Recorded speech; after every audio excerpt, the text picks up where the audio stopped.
अस्सलाम वालेकुम। हमारा आज का मौजू है हलाला और निकाह मुत्ता। एक ही कैटेगरी में आते हैं। निकाह मुत्ता की इस्लाम में इब्तदा में इजाज़त थी, उसके बाद हज़रत उमर फ़ारूक रज़ी अल्लाह ताला अन्हु के दौर में इसे ख़त्म कर दिया गया। और हलाला, जिसे आज इस्लाम के नाम पर औरत पर जुल्म किया जाता है, ये गैर शरई फ़ेल है। इसके लिए कुरान पाक में जो हुक्म मौजूद है, आप उसकी तरतीब देख लें, उसे समझ लें। सूरत अल-बकरा आयत नंबर 230। फिर अगर तीसरी तलाक दे दे तो वो औरत इसे हलाल ना होगी जब तक वो दूसरे खावंद के पास ना रहे। फिर अगर दूसरा इसे तलाक दे दे तो इन दोनों पर गुनाह नहीं कि फिर आपस में मिल जाएं, अगर समझते हों कि अल्लाह की हदें निभा लेंगे। और ये अल्लाह की हदें हैं जिन्हें बयान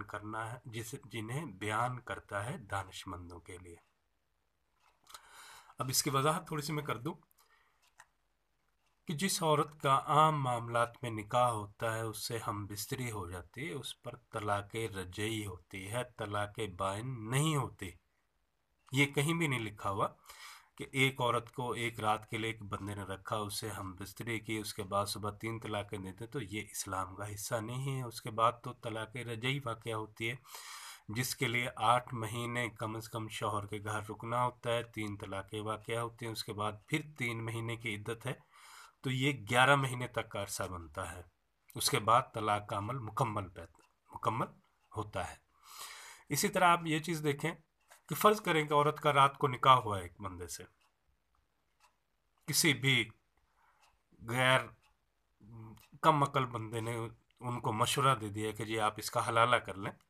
अगर एक औरत से एक बंदे का निकाह हुआ है हलाले के लिए ही, अगर रात को वो बंदा हम बिस्तरी के बाद फौत हो जाता है, वो औरत तो बेवा हो जाती है। और बेवा के ऊपर तो इद्दत 4 महीने 10 दिन की है।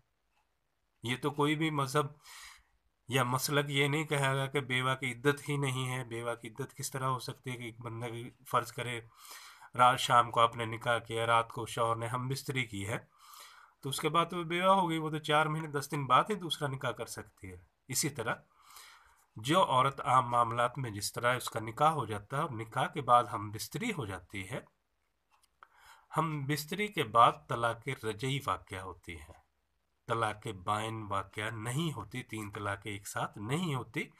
ये इस्लाम के नाम पर औरत के ऊपर बहुत बड़ा जुल्म है, और ये शर्म आनी चाहिए उन लोगों को जो इसे फॉलो करते हैं और करवाते हैं सिर्फ अपनी तस्कीन के लिए और इस्लाम को बदनाम करने के लिए।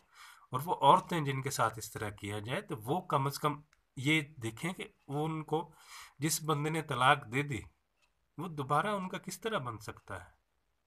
वो तो फिर ये है कि खुदा न खास्ते कहीं वो जाके दूसरे शौहर के यहाँ रह रही हैं, कोई साल 2 साल 4 साल में उनको कहीं वहाँ से तलाक हो जाती है या वो बेवा हो जाती है, तो फिर अल्लाह पाक ने इजाज़त दिया कि फ़र्ज़ करें पीछे बच्चे रह गए, बच्चों के लिए वो वापस रुजू करना चाहती है, तो अपने पहले शौहर से निकाह कर सकती है। ये अल्लाह पाक ने कहीं भी नहीं कहा कि आप किसी भी औरत को उठा के इस्लाम के नाम पर एक रात की दुल्हन बना दो। ये इस्लाम नहीं है। ना इस्लाम में कहीं लिखा है खुदा का खौफ करो, इस्लाम के ऊपर रहम करो, इसे मत बदनाम करो, इसे इसकी असल हालत में बहाल होने दो।